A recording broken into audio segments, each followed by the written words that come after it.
a saúde, que naturalmente é prioridade da sociedade, foram trazidos vários problemas em decorrência dos efeitos, das consequências a esse cenário de doença, de pandemia.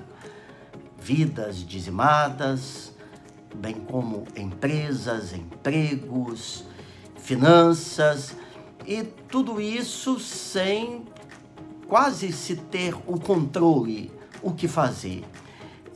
Nesse meio, nós temos visto algumas medidas, ou seja, normas baixadas pelos governantes que têm minimizado os efeitos danosos desse cenário. Por um lado, que afeta a saúde e, da mesma forma, afeta a economia. Entre as medidas mais importantes, o auxílio emergencial de R$600, claro.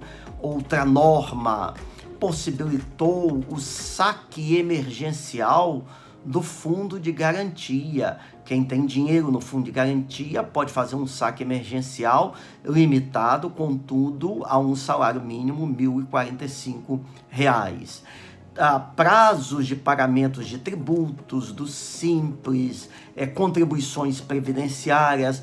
Houve prorrogação de prazos de pagamento. Nesta semana ainda, uma portaria foi baixada pelo governo federal, importantíssima, que permite a recontratação de empregados que tenham sido demitidos há menos de 90 dias. Isso, até a pandemia, estava, na verdade, é proibido, mas se a demissão ocorreu durante a pandemia, pode haver a recontratação, tendo ocorrido o reaquecimento do mercado, a empresa recontratar aquele mesmo empregado. Ganham os empregados, retornando aos seus empregos, ganham as empresas que não terão que selecionar, treinar e experimentar novas pessoas.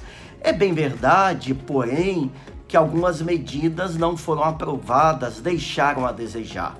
Uma delas é uma lei que passou no Congresso sobre aluguéis, mas que não aprovou a possibilidade dos inquilinos residenciais poderem, nesse período da pandemia, acumular a dívida e fazer um parcelamento. Isso é uma pena não ter passado. Agora foi aprovado pelo Senado um projeto de lei que permite às empresas que estão devendo contribuições ao Simples fazerem uma renegociação. Falta ainda ser convertida em lei. Esperamos que isso ocorra.